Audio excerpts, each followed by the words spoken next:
Welcome to PodBot, the future of podcasts. All right, welcome back everyone for another deep dive. Always fun to dive in. This time, we're going to be looking at the Golden Globes 2025. Okay. And as always, we're going to be going way beyond just, the headlines and the winners lists. Right. We've got a whole stack of news articles here. Yeah. And of course, the winners list. Mm-hmm. But really what we're trying to do is figure out what's the story that these awards are telling us about the state of film and television. Exactly. And, maybe some of the stuff that's a little bit below the surface. Yeah, like what's going on beneath those shiny statues, right? So exactly. Got it. One of the things that I always find fascinating about the Golden Globes is that they really do kind of hold up this mirror to society. Mm-hmm. So I think it'll be really interesting to see what reflections we find this year. Absolutely. And, two of the biggest winners this year really got me thinking. Okay. Amelie Perez and The Brutalist. Right. Yeah. Amelie Perez taking home 4 awards. The Brutalist, 3 awards. Yeah. And these are not your typical, light and fluffy films. No. These are dealing with some pretty serious stuff. Yeah. Amelia Perez with the whole transgender Mexican cartel leader. Right. And then you've got The Brutalist with this immigrant architect trying to make it in post-war America. Yeah. And what strikes me about both of these films? What that? Is that they tackle these potentially controversial issues in a way that doesn't feel overtly political. Yeah. It's not like they're hitting you over the head with a message. Do you think that's a deliberate choice on the part of these filmmakers? It's possible, Maybe it's a reaction to all the polarization we see in the world today. Yeah. Like maybe they're trying to reach a wider audience by focusing on the human story first and foremost. Yeah, that makes sense. Yeah. And speaking of films that spark conversation, I was really blown away by Fernanda Torres winning Best Actress for I'm Still Here. That film deals with Brazil's military dictatorship. And I can't help but think that topic feels incredibly timely. Absolutely. Given everything that's happening in the world politically. I mean, it makes you wonder if there's like a renewed interest in these stories that examine, authoritarianism and the fight for freedom. Right. Those themes really resonate, I think, on a global level these days. Yeah. And then you have Demi Moore. Oh, yeah. Finally getting her first Golden Globe. First one ever. For The Substance. That's right. And I just love how she used her acceptance speech to call out ageism in Hollywood. It was a really powerful moment for sure. Eyes. I think her win and her speech both kind of challenge this obsession that Hollywood has with youth. Right. And it's a good reminder that talent and experience don't have an expiration date. Okay. But, the Golden Globes always has its lighter moments, too. Oh, yeah, for sure. I mean, remember when Justin Marks, the showrunner for Shogun, had to, chase down his runaway tortoise? I heard about that. Before accepting the award for Best Drama Series. Oh, my goodness. I mean, who hasn't been there? Right. Right. And then there was Brady Corbett's daughter crying tears of joy when he won Best Director for The Brutalist. I mean, you can't help but be moved by that. Oh, you can't. It just reminds you that behind all these awards are families and dreams and years of hard work. It's true. It's true. But speaking of things that make you scratch your head, can we talk about the Golden Globes categories for a second? Oh, here we go. I mean, A Complete Unknown, a Bob Dylan biopic, which is full of music, ends up as a drama. Interesting. But Hugh Grant gets nominated for comedy in Heretic, which is a thriller where he plays like a downright creepy villain. Yeah. It seems like they just kind of make it up as they go along sometimes. Right. The category confusion is, I think, a Golden Globes tradition at this point. Yeah. I mean, maybe it highlights just how subjective art is, right? Like, where's the line between a musical and a drama? Yeah. Or a comedy and a thriller? Right, right. Sometimes a film defies categorization. Yeah.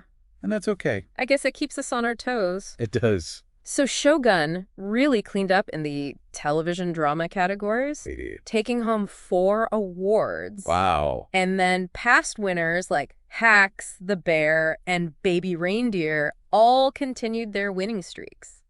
Interesting. So does this mean the Golden Globes is getting predictable? Maybe. Or are these shows just that good? You know what? It's probably a bit of both. Yeah. I think audiences do gravitate towards familiar favorites. Right. And awards voters are no different. But you also have to acknowledge the consistent quality of these shows. You know, they deliver compelling stories, great performances season after season. Yeah. And it's not easy to keep audiences engaged these days. Not at all. Especially with so much content out there. Right. And amidst all the award chatter, there were some truly powerful moments. Yeah.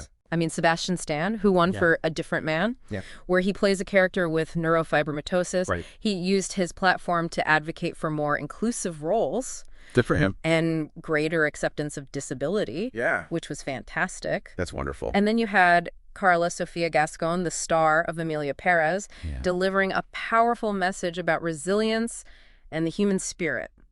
It's a good reminder that entertainment can be a force for social change. It really can be. Yeah. It's amazing how these artists are using their voices to shine a light on important issues. It is. Okay, there's so much more to unpack here. Yeah, there is. But let's take a quick pause to gather our thoughts. Okay. And we'll be back with some more really interesting insights in the next segment. That's a good. Yeah, it really is remarkable how these awards can give us these insights. You know? I know, and I'm still thinking about how some of these smaller films and shows kind of broke through all the noise. Like Flo winning Best Animated Film. Oh, yeah. That was a surprise. Yeah. It wasn't even really on my radar. I think that's what's so great about the Golden Globes. Yeah. Is that sometimes they shine a light on these unexpected gems, you know, that might have just flown under the radar otherwise. Yeah. And it proves that, you know, even in categories that are often dominated by these big studio productions, there's still room for those fresh voices and perspectives to break through. For sure. Absolutely. And what about Kieran Culkin winning Best Supporting Actor for A Real Pain? Oh, yeah. I mean, the guy's been amazing since he was a kid. Right. But this really felt like a moment for him. Yeah, his performance in that was just so captivating. It was. And it's a good reminder that even in a film that might not be a massive hit, a truly great performance can still get recognized and celebrated. Absolutely. It's like these performances become these little discoveries that you get to share with other people. Exactly. Speaking of familiar favorites, though, it is interesting to see how some shows just keep winning. Hacks still dominating the comedy categories, with Jean Smart snagging another Best Actress award. Another one. And Jeremy Allen White is keeping The Bear on everybody's must-watch list. Yes, he is. With his win for Best Actor. I mean, it really makes you wonder what the secret sauce is. I know. How do these shows maintain that quality and appeal season after season? Yeah. Because it's not easy. It's not. To keep audiences engaged these days. Right. Especially with so much content out there. Yeah. Maybe it's just a combination of strong writing, talented actors, and, you know, characters that we just genuinely connect with. Right.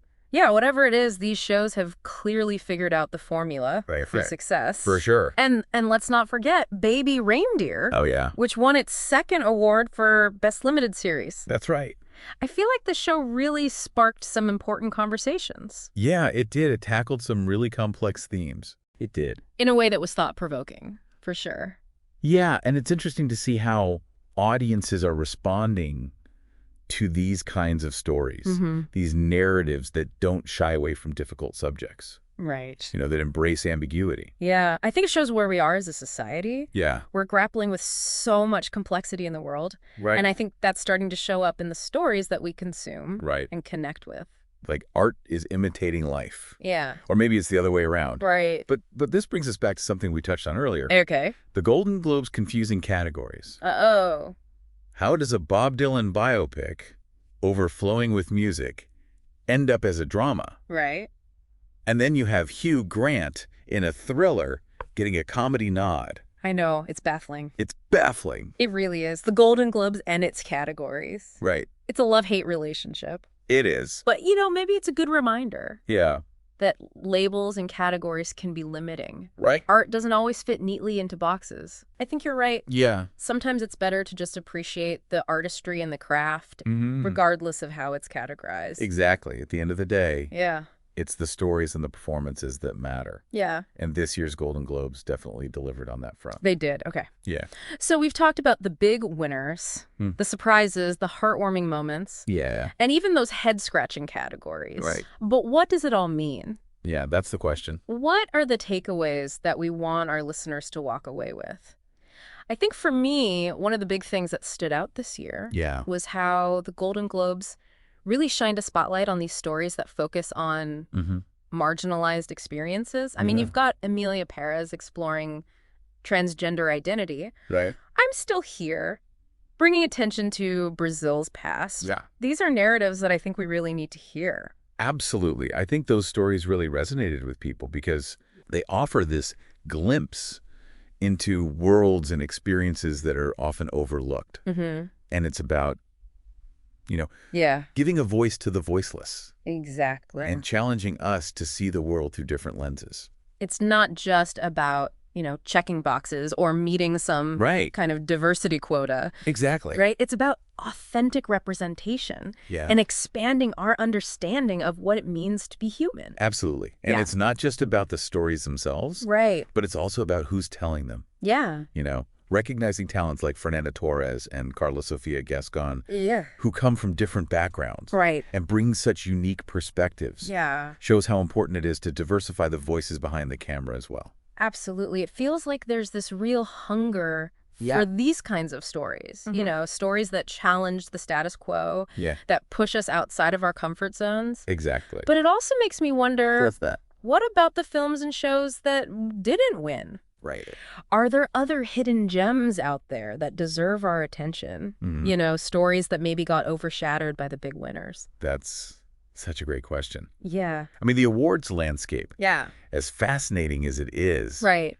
is really just this tiny snapshot of a much larger and more diverse world of storytelling. Yeah. I would encourage everyone listening, to go beyond the headlines, explore beyond the familiar names, and seek out those hidden gems. It's a good reminder that there's always more to discover, Always more voices to hear. Absolutely. We can't just rely on awards shows Right. to tell us what's worth watching. Exactly. We have to be curious and explore on our own. I love that. So we've gone deeper than the headlines, beyond the red carpet, behind the scenes of the Golden Globes 2025. We have. We've uncovered the surprises, the snubs, the trends, and the powerful moments that make these awards so much more than just a shiny statue.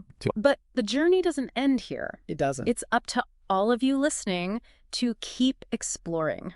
Yes. Keep questioning and keep diving deep into the world of film and television. That's what it's all about. Who knows what other hidden gems you might find out there? Exactly.